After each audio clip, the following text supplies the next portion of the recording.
So yun, may adlaw di ka ninyo mga idol, no? So nalang ko'y gamay nga i-share mga idol, labi na sa itong na-invite ni Lolo Mitch sa content monetization. So gamay lang ni mga idol nga share na ko mga idol. So mas maayo nang makabalo mo, katong nakabalo, mas maayo po nga nakabalo na mo ani mga idol. So sa pag upload na to reels mga idol, so natay pilian mga music mga idol nga kini maka-income gini mga idol kay so naman pa yung mga music mga idol nga dili pud ni siya maka-income mga idol, pataka lang tag butang sa mga music mga idol pero wala din siya income mga idol.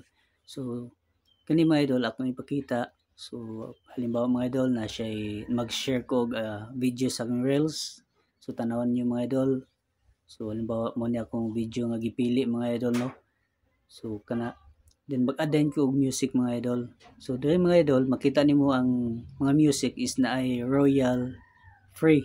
So mo kana ang music mga idol nga dapat ninyo pilion kay kana makahatag ginog income sa inyong mga video mga idol. So napay mga uban mga idol nga kini na nakabutang diya nga not monetizable. So dapat dili niyo na gamiton kay wala gyud mo income ana mga idol. So dapat ang pilihan gyud niyo mga idol is kaning royal free mga idol kay kani makahatag kini og income sa inyong video mga idol. So kana lang mga idol sa gamay lang ni nga share mga idol, at least nakatabang ni sa inyo. So daghang salamat, God bless.